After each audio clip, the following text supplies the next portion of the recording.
Tama na kayo. Gusto mo patayin ang manugang ko. Ang susunod na programa ay rated PG. Ito ay nangangailangan ng patnubay at gabay ng magulang para sa mga batang manonood.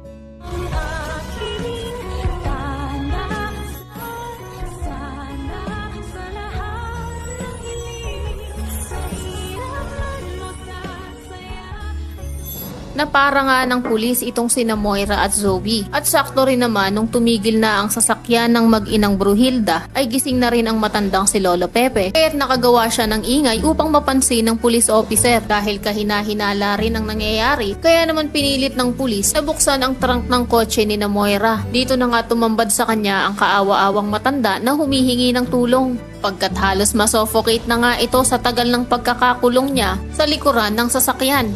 Pero hindi naman kaya pabura na naman ni Direk si Moira at papangitin na naman ang imahe ng mga kapulisan. Natatanggap na naman ito ng pera na bayad ng bruha upang hindi mapurnada ang gagawin nilang pagdispatcha sa kaawa-awang matanda. Sa kabilang banda, alalang-alala na si Annalyn dahil hindi pa rin nila nakikita ang Lolo Pepe niya. Kaya naman tinawagan niya na ang tita Giselle niya upang tanungin kung nakita na daw ba nito ang Lolo Pepe niya. Sagot naman ni Giselle na hindi pa daw. Halos maiyak na tuloy ang batang doktora nang sabihin niya na hindi daw kaya nawawala na talaga ang lolo niya. Pagkat ilang oras na daw niya itong iniintay ay hindi pa rin ito dumadating, maging ang mga tawag niya ay hindi rin ito sinasagot. Pinaalam din naman ni Giselle kay Robert ang sinabi ng mga anak niya. Kaya panigurado na nagsisisi na ngayon itong si Ubeng pagkat nung tinatawagan siya ng tatay niya ay hindi niya sinasagot. At ngayon naman gusto niya na itong makausap ay nawawala naman ang matanda. Samantala dahil hindi nga kumbinsido ang batang doktora sa mga sagot ni Zoe sa kanya na wala daw kinalaman ang mami niyang si Moira sa pagkawala ni Don Pepe, ay pinuntahan niya na ito sa Apex. Sakto rin naman nakararating lang ng Bruhilda. Kaya habang magkaharap na silang dalawa ay bigla ring sumulpot si Doc Joy at sinabing buti naman daw at dumating na si Zoe.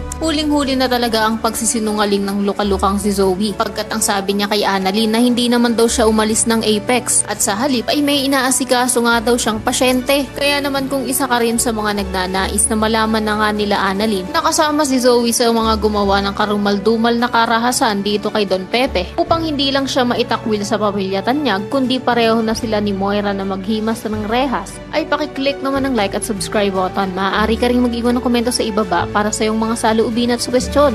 Maraming salamat sa iyong panonood.